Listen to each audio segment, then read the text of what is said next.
আসসালামু আলাইকুম। বর্তমান প্রধানমন্ত্রী জনাব তারেক রহমান যখন লন্ডনে ছিলেন, আমরা অনেক বিষোদাগার করেছি, আলোচনা করতে গিয়ে সমালোচনা করেছি, না বুঝে জ্ঞানহীনভাবে অনেক অভ্যক্ত উক্তি ব্যক্ত করেছি, যেগুলো এখন মনে হচ্ছে যে না, আমরাই ভুল ছিলাম, তিনি সঠিক ছিলেন।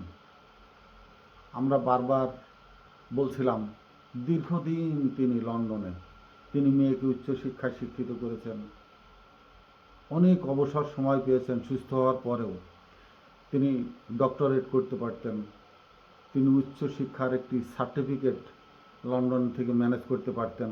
লন্ডনে ভর্তি হয়ে টাকা দিলেই যে কোনো একটি প্রাইভেট ভার্সিটি থেকে উচ্চশিক্ষার একটি সার্টিফিকেট ম্যানেজ করে অন্তত দেশে দেখাতে পারতেন জনগণকে, আমি এই শিক্ষায় শিক্ষিত। এ ধরনের সমালোচনা আমরা করেছি। কিন্তু বুদ্ধাগণ যারা একটু এর ভিতরে, অর্থাৎ গত মাসের 17 তারিখে সরকার গঠন করার পরে খুব বেশি দিন গড়ায়নি, এর ভিতরেই তিনি রাজনীতিতে যে দূরদর্শিতা সম্পন্ন একজন বিজ্ঞ রাজনৈতিক নেতা হিসাবে নিজেকে প্রকাশ করতে, মানুষের ভিতরে নিজের প্রজ্ঞাকে, নিজের রাজনৈতিক দূরদর্শিতাকে মানুষের অন্তরে, বিবেকে গেঁথে দিতে পেরেছেন। তিনি নিজে কথা বলছেন কম, তিনি নিজেকে একজন নেতা হিসাবে সর্বোচ্চ উচ্চ স্তরে উপনীত করতে পেরেছেন। এইটাই যে চরম শিক্ষা, এটা অন্তত বুঝতে পারছেন সবাই। নামের আগে ডক্টরেট, নামের আগে বা পরে বহুবিধ উপাধি, সার্টিফিকেটের সংজ্ঞায়িত প্রতিশব্দ তার নামে নেই। তিনি তারেক রহমান, তারেক রহমানই আছে। বাংলাদেশ থেকে নির্যাতিত হয়ে লন্ডনে চলে গিয়েছিলেন সপরিবারে, তারপরে মেয়ে শিক্ষিত হয়েছেন এবং তিনি দীর্ঘদিন বিদেশে থেকে কি শিখেছেন, অনেকের কাছে এটি প্রশ্ন। কিন্তু এখন মনে হচ্ছে তিনি যেটা শিখেছেন, তিনি যেটা ধারণ করেছেন, তিনি রাজনৈতিক প্রেক্ষাপটে নিজেকে যেভাবে উপস্থাপিত করছেন, রাষ্ট্র পরিচালনার ক্ষেত্রে নিজের যে দক্ষতা সেটা তুলে ধরছেন, দলের ভিতরে হোক, দেশের ভিতরে হোক, বা বিশ্বর বহির্বিশ্বয়ে হোক, তার অবস্থানকে যেভাবে রাজনৈতিক শিষ্টাচারের মধ্যে, রাজনীতি পরিচালনার মধ্য দিয়ে বোঝাতে শিখেছেন, দেশকে পরিচালনার যে হস্ত সিদ্ধ একজন প্রজ্ঞাবান রাজনীতি হিসাবে আন্তর্জাতিকভাবে নিজের স্বীকৃতিকে আদায় করে নিতে শিখেছেন। এটাই তার লন্ডনে বসে শিক্ষার প্রতিফলন। আমি কিছুদিন দেখলাম, হয়তো দিন দশেক আগে দেখলাম, যে রাষ্ট্র পরিচালনার যে নেতাদের একটি সিরিয়াল তৈরি হয়েছে, সেখানে সম্ভবত দেখলাম ডোনাল্ড ট্রাম্পের থেকেও, আমেরিকার রাষ্ট্রপতি, তার থেকেও জনাব তারেক রহমান বেশ 14 জন না কতজনের থেকেও আগে ওনার নাম উঠে আসছে। তো ওনার নামটি উঠে আসছে তো খালি খালি না, একটি জরিপ হয়েছে, এবং এই জরিপটা আমাদের মধ্যে চর্মচক্ষু দিয়ে দেখা না। এই জরিপটা আমাদের মতো ওই ঘরের কোনায় বসে দূরবীন দিয়ে দেখা না। এটা মাঠের জরিপ, রাজনৈতিক কলা কৌশলের জরিপ, এবং এই জরিপগুলা এমন কিছু বিজ্ঞ মানুষদের দ্বারাই সংগঠিত হয়েছে, যারা পুরা পৃথিবীকে রাজনীতির একটি খেলার মাঠের মতোই মনে করে। দুইটি টিমে যেভাবে খেলা করে, গ্যালারিতে বসে যেমন একবার সম্পূর্ণভাবে দেখা যায় লাইটিং পূর্ণ একটি খেলার মাঠে, ঠিক সেইভাবেই তারা পৃথিবীকে দেখে। কে কোথায় বসে কোন দেশ কিভাবে চলছে, কারা চালাচ্ছে, কোন মতবাদ, কোন আদর্শ, কোন দৃষ্টিভঙ্গি, চারিদিক থেকে অর্থনীতি, স্বাস্থ্য, জনসমর্থন, নিরপেক্ষতা, গণতান্ত্রিক মাইন্ডসেট চারিদিক থেকে বিবেচনা করে এই ধরনের রিপোর্টগুলো হয়। সেখানে অতি অল্প সময়ের ভিতরে যে লিস্টে অন্তর্ভুক্তি হওয়া, সেটাই তো সৌভাগ্যের ব্যাপার। আর সেখানে তিনি অনেককে পিছনে ফেলে তার অবস্থানকে তুলে ধরে বিশ্ব প্রেক্ষাপটে তার বাবার মতো তাকে যে প্রতীয়মান করতে সক্ষম হয়েছে, এটার জন্য তো আমাদের গর্ব করা উচিত। আমাদের দেশের একজন নেতা যদি বিশ্ব প্রেক্ষাপটে রাজনৈতিক নেতা হিসাবে পরিচিত পায়, আমরা সেই নেতার দেশের অধিবাসী হিসাবে তাকে অভিনন্দন স্বাগতম জানাতেই পারি। কিন্তু এইখানে কিছু কথা রয়ে যায়। পিছনে কি কোনো ফেও আছে? পিছনে কি তাকে কেউ নিয়ে খেলছে? পিছন থেকে কি কেউ তাকে ব্যবহার করার চেষ্টা করছে রাজনীতিতে বা অন্য কোথাও? তিনি কি কোনো চাপে আছেন? তিনি কি কাউকে তোষামোদি করে বা কারোর এজেন্ডা বাস্তবায়ন করে দেশ পরিচালনার দায়িত্ব কাঁধে নিয়েছেন? এখনো তেমন কোনো প্রেক্ষাপট তৈরি হয়নি। যদিও নিন্দুকেরা অনেক কথাই বলে, সমালোচকেরা অনেক কথাই বলে, ইউটিউব যারা ব্যবসা করেন, খুললেই মনে হয় দেশ জাহান্নামে চলে যাচ্ছে, দেশ বেঁচে দিচ্ছে। মানে ইউনূস সরকার আসার পরের থেকেই ওদিক সেন্ট মার্টিন নাই, শেষ। ইউনূসের সরকার আসার পরেই দেশ বিক্রি হয়ে গেছে এনজিওদের কাছে, আমেরিকার কাছে। মানে এমন কিছু ইউটিউবার আছেন যাদের কথা শুনলে, অর্থাৎ এদের ব্যবসা, এটি ব্যবসা, এবং রমরমাভাবে এমনভাবে উপস্থাপন করেন যেন দেশ বিদেশিদের হাতে চলে গেছে। হ্যাঁ, ভারত বিরোধিতা আছে আমাদের, কিন্তু কোথায়, কতটুকুন পরিমাণ? ওই একটা কথা আছে না, ঘুষ খায় না, কিন্তু মিনিমাম কত খায় না? অল্প খায় না, অনেক খায়। ঠিক তেমনই ভারতের সাথে আমাদের মানসিক দ্বন্দ্বটা কোথায়? তারা কি প্রভুত্ব করতে চায়, নাকি বন্ধু হিসাবে থাকতে চায়, নাকি প্রতিবেশী হিসাবে থাকতে চায়? প্রভু হইতে দেওয়া এদেশের কোনো একটি জনগণই রাজি হবে না। কিন্তু তাদের একটি দল বাংলাদেশে আছে, ভারতের হাতে গড়া, ভারতের অর্থ, ভারতের নির্দেশ, ভারতের আদেশ, ভারতের বুদ্ধি, ভারতের জ্ঞান গরিমায় এদেশের কিছু জ্ঞান পাপী চলাফেরা করে, এবং ভারতের নির্দেশে ভারতের কথাগুলো তাদের মাথায় গেঁথে নিয়ে তারা চলতে চায়।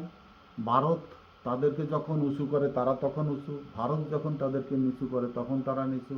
এই ধরনের কিছু পশুবৃত্তির রাজনৈতিক নেতার আবির্ভাব একটি দলের ভিতরে ছিল, এবং তাদের পোষা এখনো কিছু নেকড়ে এদেশে রয়ে গেছে। তারা ওইভাবে, ওই দৃষ্টিতেই দেখে যে ভারতের সাথে যখনই কোনো গ্যাপের সৃষ্টি হয়, কোনো রেষারেষির সৃষ্টি হয়, তারা তখন চিল্লায় ওঠে, দেশ গেল, দেশ গেল, সব গঙ্গায় ভেসে গেল। কিন্তু এইখানে তারা এতটুকুন বোঝে না যে ভারতের সাথে আমাদের কতটুকুন, কোন সম্পর্কে অবস্থান তৈরি করে নিতে হবে। বন্ধুত্ব হোক বা প্রতিবেশী সুলভ হোক, সেইখানে থাকতে হবে।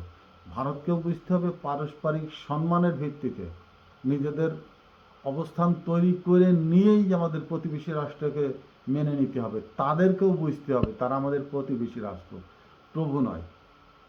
তারা এদেশে তাদের মন মতো একটি পুতুল সরকার তৈরি করে দিয়ে তাদের ইচ্ছা বাস্তবায়নের যে রূপরেখা, এটার থেকে আমার দৃষ্টিতে এখনও বর্তমান সময় তারেক রহমান সাহেব অনেক দূরে আছেন, অনেক সতর্কতার সাথে পদক্ষেপ ফেলছেন, এবং আমি যতটুকু জানি তিনিও একটি পর্যবেক্ষণের ভিতরে রেখেছেন কতিপয় রাজনৈতিক নেতা, তাদের দলের ভিতরে হোক, অভ্যন্তরে হোক, দলের বাইরে হোক, তিনিও তথ্যপত্র সংগ্রহ করছেন, তিনিও তাদেরকে অবজারভেশন করছেন। বাংলাদেশের রাষ্ট্রের যে রাজনৈতিক পরিস্থিতি, রাজনৈতিক প্রেক্ষাপট, রাজনৈতিক যে বুদবুদ, অত্যন্ত দক্ষতার সাথে তিনি সেটা হ্যান্ডেলিং করছেন, এবং প্রতিনিয়ত তার দৃষ্টি তাদের উপরে রেখেই তিনি সজাগ আছেন। ধরপাকড় শুরু হয়েছে ইতিমধ্যেই। মাসুদ চৌধুরী ধরা পড়েছেন, র্যাবের সাবেক পরিচালক মামুন সাহেব ধরা পড়েছেন, পড়তেই থাকবেন আরও অনেকেই। এই দৃষ্টিভঙ্গির ভিতরে, এই অবজারভেশনের ভিতরে রয়ে গেছেন।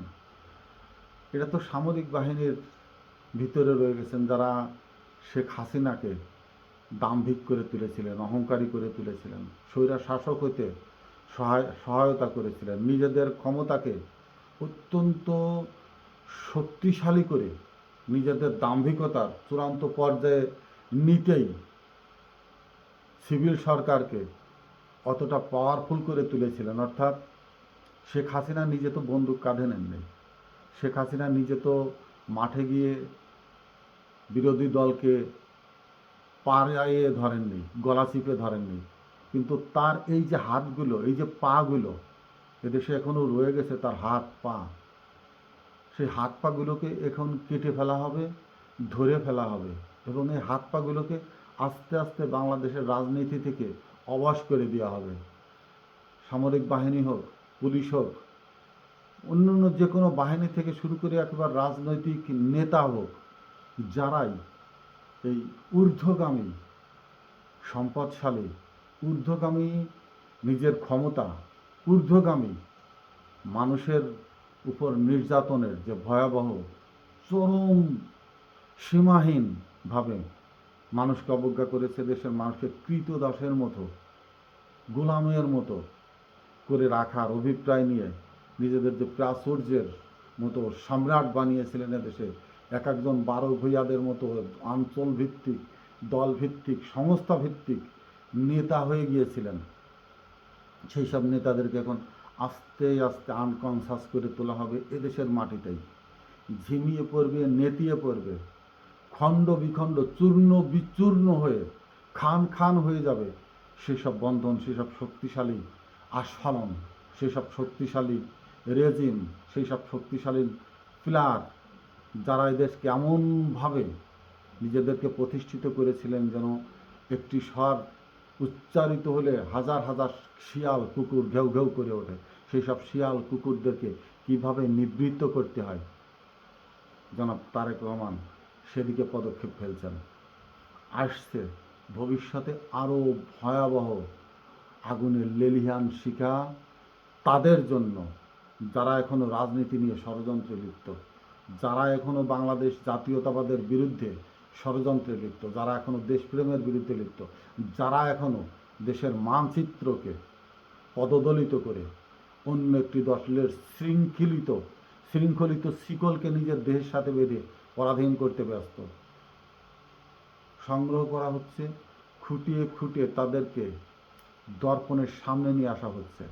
অচিরেই, খুব স্বল্প সময়ের ভিতরেই আরও একটি ভয়াবহ পদক্ষেপ দেখতে পারবেন।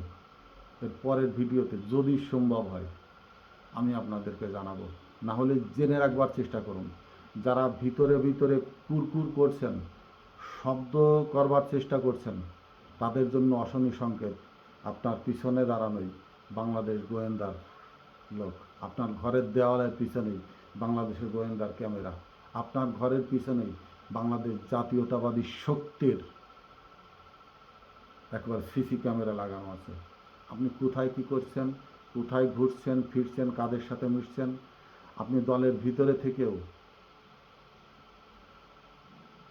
আপনি যদি চাঁদাবাজ হন, দখলদারবাজ হন, নিজের প্রভাব বিস্তারকারী হন, ওই যে 180 দিন দিয়েছে না, 6 মাস, তারপরে আপনার আসনে পুনর্নির্বাচনও হতে পারে। শুধু পদ নয়, আরও অনেক কিছু। এবার শুধু দলীয় শৃঙ্খলা ভঙ্গের জন্য ওই বহিষ্কার এই সেই নয়, তার অপরাধের চিরাচারিত বাংলাদেশের আইন মোতাবেক সরাসরি আদালত, কাঠগড়া, জেলের ভিতরে।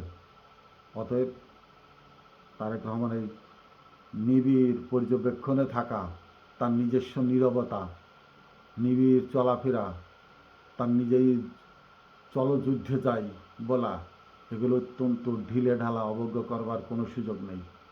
যত নীরবতা, যত কণ্ঠস্বর নিচে, ততটা বারুদ জমা হচ্ছে। নিজেকে যদি বারুদের সম্মুখীন করতে না চান, পরিবর্তিত হন, সংশোধন হন। প্রকৃতপক্ষে রাজনৈতিক নেতা যাকে বলে তার ভিতরে আসুন। তারেক রহমানকে ফলো করতে থাকুন। আসসালামু আলাইকুম।